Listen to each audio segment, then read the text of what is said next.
Maharaja gold and diamonds, toll junction, Edappally, Palluruthy, Tripunithura, Kalady, Eramalloor, Aroor Palli, Thuravoor, Thrissur.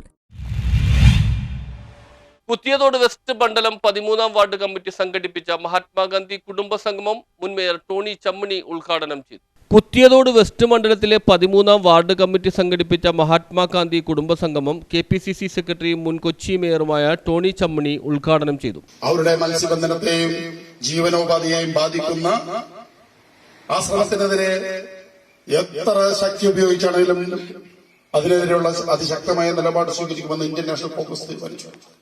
എന്നാൽ 40,000 യാനങ്ങളാണ് കേരളത്തിൽ മത്സ്യത്തൊഴിലാളികൾ തങ്ങളുടെ ഉപജീവനത്തിനായി കടലിനെ ആശ്രയിച്ച്.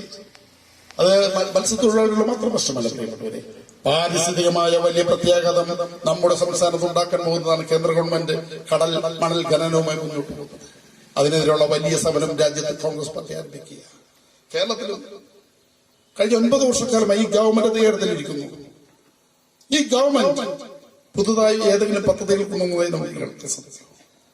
ഒരു പുതിയ പദ്ധതി പോലും, ഒരു വൻകിട പദ്ധതി പോലും, ഒരു വികസന പദ്ധതി പോലും കേരളത്തിൽ കഴിഞ്ഞ 9 വർഷമായി അധികാരത്തിലിരിക്കുന്ന പിണറായി വിജയന്റെ ഗവൺമെന്റിന് കൊണ്ടുവരാൻ സാധിച്ചിട്ടില്ല.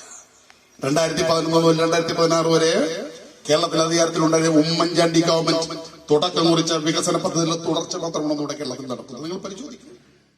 Ward president P. ബാബു വാലയിൽ അധ്യക്ഷത വഹിച്ച കുടുംബസംഗമത്തിൽ മണ്ഡലം പ്രസിഡന്റ് VA ഷെരീഫ് സംഘടനാ വിശദീകരണം നടത്തി. Block committee general secretary Sujith Sudhakaran സ്വാഗതവും ബൂത്ത് പ്രസിഡന്റ് യശോധരൻ നന്ദിയും പറഞ്ഞു. DCC അംഗം P. Meghanath, block Congress committee vice president P. Bhanuprakash, general സെക്രട്ടറിമാരായ B. Janardhanan, A. Shoukath Ali, KSU ജില്ലാ general secretary Muhammad Sabith, youth Congress മണ്ഡലം പ്രസിഡന്റ് മുഹമ്മദ് മൻഹർ, KSSPA മണ്ഡലം പ്രസിഡന്റ് ലിഷീന കാർത്തികേയൻ, മഹിളാ കോൺഗ്രസ് മണ്ഡലം പ്രസിഡന്റ് രേഖ തുടങ്ങിയവർ സംസാരിച്ചു. News bureau, Kuthiyathode.